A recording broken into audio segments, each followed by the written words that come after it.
Hej, søde Fritz. Det er Arne her. Jeg er sgu sådan lidt deprimeret over alt det snak om toldkontrol, du ved. Jeg mødte sgu piger her forleden. Du ved, den lokale piger. Og jeg sagde sgu til hende, hvorfor fanden snakker I om toldkontrol og bomme og den slags? Sæt dog nogle kampvogne op og skyd alt, der er fremmed. Alt, der ikke ligner en hare. Det er bare skyde godt til. Så er vi sgu have fri for at kontrollere dem.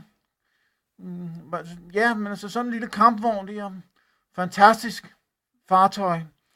Jeg vil ønske, at man kunne få dem billigt på markedet, men det kræver, at vi på et eller andet plan udbygger vores garage, så der kan holde to Rolls Roycer, som vi siger.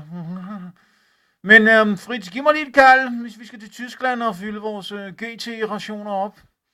Så tager vi sgu afsted. Og jeg har sgu hørt nede ved Vojens.